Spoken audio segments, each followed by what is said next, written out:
আসসালামু আলাইকুম এভরিওয়ান, আশা করি সবাই ভালো আছেন। রমজান মাসে ইফতারিতে খুবই জনপ্রিয় একটি খাবার জিলাপি, আর তা যদি খুব অল্প কিছু উপকরণে ঘরে বানিয়ে ফেলা হয় তাহলে তো কথাই নেই। আর বাহিরে অস্বাস্থ্যকর পরিবেশে তৈরি জিলাপি খেতে হবে না। আমি আজ মাত্র 3টি উপকরণে জিলাপি তৈরি করব, তাহলে চলুন ঝটপট বানিয়ে ফেলি। প্রথমে আমি জিলাপির জন্য একটি ব্যাটার তৈরি করে নিব। এর জন্য আমি নিয়েছি 1 কাপ পরিমাণ ময়দা আর 1/4 কাপ পরিমাণ টক দই। এই দুটি উপকরণ একটি চামচের সাহায্যে ভালোভাবে মিশিয়ে নিব। মিশানো হয়ে গেলে এর মধ্যে দিয়েছি কয়েক চিমটি খাবারের রং। আপনারা চাইলে এটা নাও দিতে পারেন, তবে খাবারের রং দেওয়ার কারণে জিলাপির কালারটা একটু ভালো আসে। এখন অল্প অল্প পানি দিয়ে আমি ব্যাটারটা ভালোভাবে মিশিয়ে নিব। এখন একটু উইক্সের সাহায্যে আমি ব্যাটারটা তৈরি করে নিব। একসাথে বেশি পরিমাণ পানি দেওয়া যাবে না, অল্প অল্প পানি মিশিয়ে তারপর ব্যাটারটা তৈরি করতে হবে। বিট করার সময় খেয়াল রাখবেন যেন একদিকেই ঘুরিয়ে ঘুরিয়ে বিট করা হয়, একবার ডানে আরেকবার বামে এরকম যাতে না হয়। ডান দিকে বিট করলে শুধু ডান দিক দিয়েই বিট করতে হবে।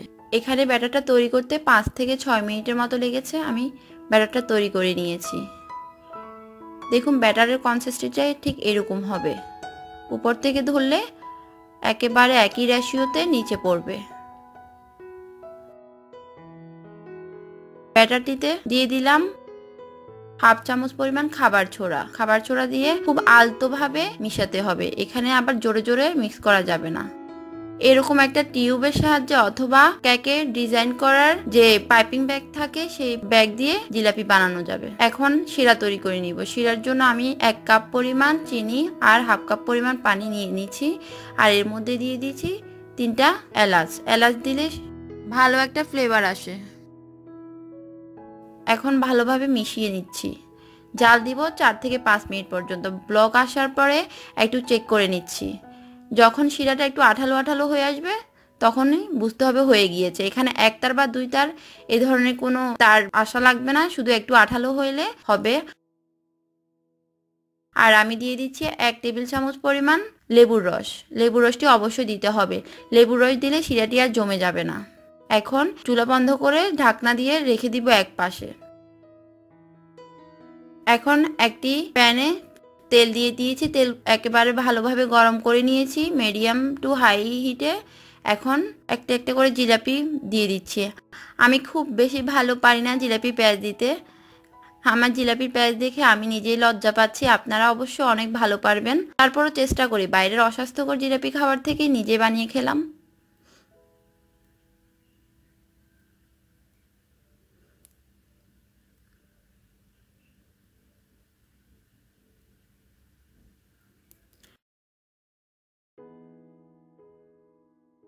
এখন উল্টে দিয়েছি। উল্টে পাল্টে একটা সুন্দর একটা কালার আসলে আমি উঠিয়ে শিরার মধ্যে দিয়ে দেবো। আর শিরাতে দেওয়ার আগে শিরাটি যাতে হালকা গরম থাকে সেদিকে লক্ষ্য রাখতে হবে। একেবারে তেল থেকে উঠিয়েই শিরাতে দিয়ে দিব, আর শিরাটি কুসুম গরম থাকতে হবে। শিরাতে আমি 30 সেকেন্ডের মতো রেখে উঠিয়ে নিয়েছি। এভাবে সবগুলো জিলাপি ভেজে নিয়েছি আর শিরাতে দিয়েছি। দেখুন সবগুলো জিলাপি হয়ে গিয়েছে। একেবারে ক্রিস্পি একটি জিলাপি হয়েছে। দেখতে ভালো না হলে কি হবে, কিন্তু খেতে অনেক মজা হবে আর অনেক ক্রিস্পি হয়েছে। আপনারাও চেষ্টা করবেন। আশা করি আমার ভিডিওটি ভালো লেগেছে।